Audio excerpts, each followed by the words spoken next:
6 मार्च 2024 को आरबीआई की तरफ से एक प्रेस रिलीज करके बताया गया जिसमें कार्ड पोर्टेबिलिटी को लेकर बहुत ही बड़ी गुड न्यूज आया हुआ है। ये कार्ड पोर्टेबिलिटी क्या होता है, चलिए थोड़ा सा इसके बारे में हम समझ लेते हैं।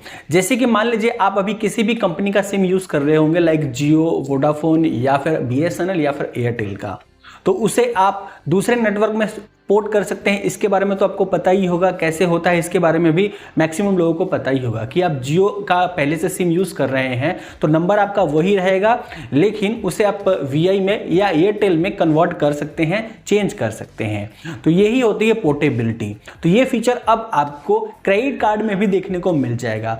यानी आपके पास में पहले से कोई क्रेडिट कार्ड है जो कि आपको वीज़ा नेटवर्क में मिला हुआ है, तो उसे आप मास्टर नेटवर्क में भी स्विच कर सकते हैं या फिर आप उसे रुपए नेटवर्क में भी पोर्ट करवा सकते हैं। तो ये ऑप्शन बहुत ही जल्दी लागू होने वाला है। कब लागू होगा ये भी मैं आपको बताऊंगा। इंडिया के अगर हम पॉपुलर नेटवर्क की बात करें जो कि अधिकतर क्रेडिट कार्ड इशू करते हैं वो है मास्टर कार्ड, वीजा कार्ड और रुपए नेटवर्क में अब इशू होने लग गया है। पहले जो मोनोपोली थी वीजा और मास्टर कार्ड की थी, इनके अलावा भी 2-3 और नेटवर्क है जैसे कि अमेरिकन एक्सप्रेस हो गया, एमएक्स हो गया, डायनर्स क्लब हो गया। ये सब नेटवर्क भी इंडिया में अपने क्रेडिट कार्ड इशू करती है, लेकिन ये बहुत ज्यादा पॉपुलर नहीं है। वीजा, मास्टर और रुपए कार्ड जो है इंडिया में अभी बहुत ही ज्यादा पॉपुलर हो रखी है। तो करंट टाइम की बात करें तो ज्यादातर लोग जो है अपने क्रेडिट कार्ड को रुपए नेटवर्क में लेना चाहते हैं क्योंकि उसमें जो है उन्हें यूपीआई पेमेंट करने का फीचर मिल जाता है। तो अभी तक दिक्कत ये आ रहा था कि जो भी बेहतर क्रेडिट कार्ड थे वो आपको रुपए नेटवर्क में नहीं मिल रहा था। जैसे कि हम बात कर ले एसबीआई कैशबैक क्रेडिट कार्ड या फिर Flipkart axis bank credit card, Amazon पे आईसीआईसीआई बैंक क्रेडिट कार्ड, ये आपको वीजा और मास्टर नेटवर्क में ही देखने को मिलता था। बट इस अपडेट के लगने के बाद में आप जो है इसे रुपए नेटवर्क में भी ले पाएंगे। तो जो आपको कैशबैक वगैरह मिलता था 5% का डिस्काउंट, 5% का कैशबैक, वो भी आप फायदा ले पाओगे। साथ ही आप उन क्रेडिट कार्ड के जरिए भी यूपीआई पेमेंट कर पाओगे। तो ये आपको फायदा मिल जाएगा कार्ड को पोर्ट करवाने का। तो इसके रिलेटेड कंप्लीट इन्फॉर्मेशन के लिए वीडियो में लास्ट तक बने रहिएगा और चैनल पर नए आए हैं तो सब्सक्राइब करके नोटिफिकेशन बेल को जरूर से ऑन कर लीजिएगा। तो अब यहाँ पर आप लोगों का सवाल होगा कि ये कैसे काम करेगा, कैसे न्यू यूजर इस फीचर का फायदा ले सकते हैं, या जो एग्जिस्टिंग यूजर हैं जिनके पास में पहले से कोई दूसरे नेटवर्क में क्रेडिट कार्ड है वो अगर किसी और नेटवर्क में स्विच करना चाहते हैं, पोर्ट करवाना चाहते हैं तो कैसे करवा सकते हैं, चलिए इसके बारे में जान लेते हैं। तो इस प्रेस रिलीज के फर्स्ट कॉलम में ये बताया जा रहा है कि जितने भी क्रेडिट कार्ड इश्यूअर बैंक है या नॉन बैंकिंग फाइनेंस कंपनियां हैं वह जो है अलग अलग नेटवर्क प्रोवाइडर के साथ में एग्रीमेंट कर सकती हैं। जैसे कि अभी हम बात कर ले कि टाटा नियो क्रेडिट कार्ड आपको 2 नेटवर्क में मिल जाता है।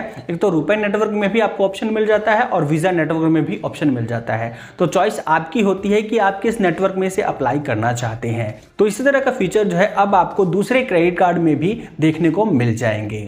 पहले के केस में ये पॉसिबल नहीं था क्योंकि जो नेटवर्क प्रोवाइडर थे वह बैंक के साथ में और नॉन बैंक्स के साथ में ये एग्रीमेंट करते थे कि आप हमारे साथ में अगर इस क्रेडिट कार्ड को इशू करने जा रहे हैं तो आप दूसरे नेटवर्क के साथ में इस क्रेडिट कार्ड को इशू नहीं कर सकते हैं।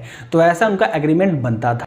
लेकिन अब आरबीआई का कहना है कि कोई भी नेटवर्क कंपनी बैंकों को बाधित नहीं कर सकती है कि वो दूसरे नेटवर्क के साथ में टाई अप ना करे इस क्रेडिट कार्ड को इशू करने के लिए। तो अब ये फ्रीडम मिल चुका है हर एक बैंक को, हर एक नॉन फाइनेंशियल कंपनी को भी जो भी क्रेडिट कार्ड इशू करती है कि वह जो है अलग अलग नेटवर्क के साथ में टाई अप करके उस क्रेडिट कार्ड को इशू कर सकती है जिस नेटवर्क में कस्टमर चाहता है। तो अब सवाल है कि आप इन क्रेडिट कार्ड को अलग अलग नेटवर्क में कैसे ले सकते हैं। तो देखिए जब आप अप्लाई करने जाओगे तो वहां पर आपको चॉइस करने का ऑप्शन दिया जाएगा कि आप इस क्रेडिट कार्ड को रुपए नेटवर्क में लेना चाहते हैं, वीजा में लेना चाहते हैं, मास्टर में लेना चाहते हैं, अमेरिकन एक्सप्रेस में लेना चाहते हैं, डायनर्स क्लब में लेना चाहते हैं। तो आप अपनी चॉइस से उसे सेलेक्ट कर सकते हैं और उस नेटवर्क में उस क्रेडिट कार्ड को ले सकते हैं। तो ये तो हो गया न्यू यूजर्स। लेकिन अभी भी उन यूजर्स के दिमाग में ये कंफ्यूजन होगा कि उनके पास में जो पहले से क्रेडिट कार्ड है क्या उनको वो स्विच कर पाएंगे। तो इसका आंसर है यस, बट वो कब कर पाएंगे ये चलिए जान लेते हैं। तो यहाँ पर बताया जा रहा है कि जब उसका रिन्यूअल डेट होगा, यानी आप अपने क्रेडिट कार्ड को इशू करवाए होंगे तो वहाँ पर एक एक्सपायरी डेट मेंशन होता है। फॉर एग्जांपल मान लीजिए दिसंबर 2024 है, तो दिसंबर 2024 में जब वो रिन्यूअल होने जाएगा तो पहले के केस में क्या होता था कि आपको same credit card same network पर ही डिलीवर कर दिया जाता था। बट अब क्या होगा कि आपको ये ऑप्शन दिया जाएगा आपको ये मेल के द्वारा या मैसेज के द्वारा बताया जाएगा कि आपके पास में जो क्रेडिट कार्ड है ये ऑलरेडी वीजा नेटवर्क में है, तो क्या आप इसे मास्टर नेटवर्क में, रुपए नेटवर्क में या अदर नेटवर्क में लेना चाहते हैं।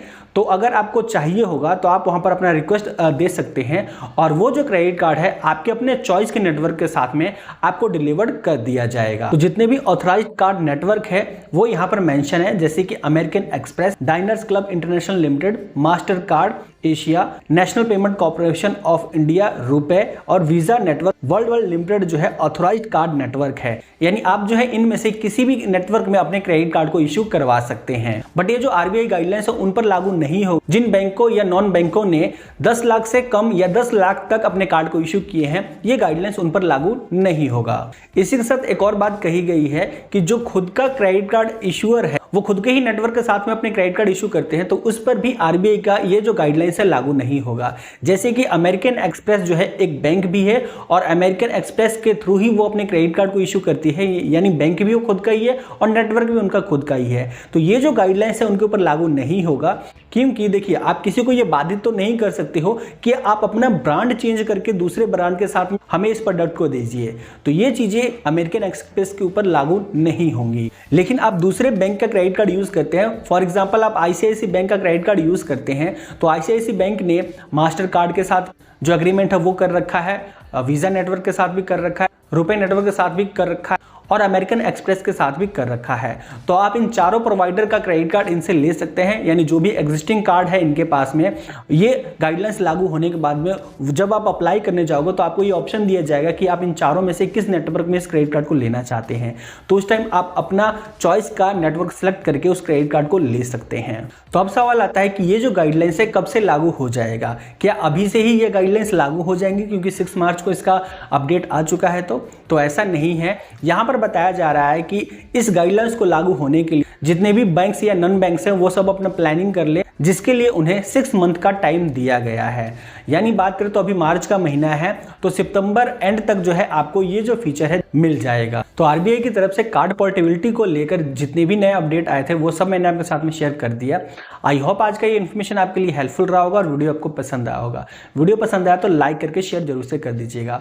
साथ ही जब ये फीचर लॉन्च हो जाएगा तो आप अपने क्रेडिट कार्ड को कौन से नेटवर्क में लेना चाहते हैं आप हमें कमेंट करके बता सकते हैं। और किसी न्यू ऑफर या अपडेट की इन्फॉर्मेशन पहले पाने के लिए आप हमारे टेलीग्राम ग्रुप के साथ में ज्वाइन कर लीजिए। मैं आपसे मिलता हूं न्यू टॉपिक के साथ, लेकिन आप हमसे जुड़े रहना चाहते हैं तो आप हमारी इस वीडियो को चेकआउट कर सकते हैं, ये भी आपको जरूर से पसंद आएगा।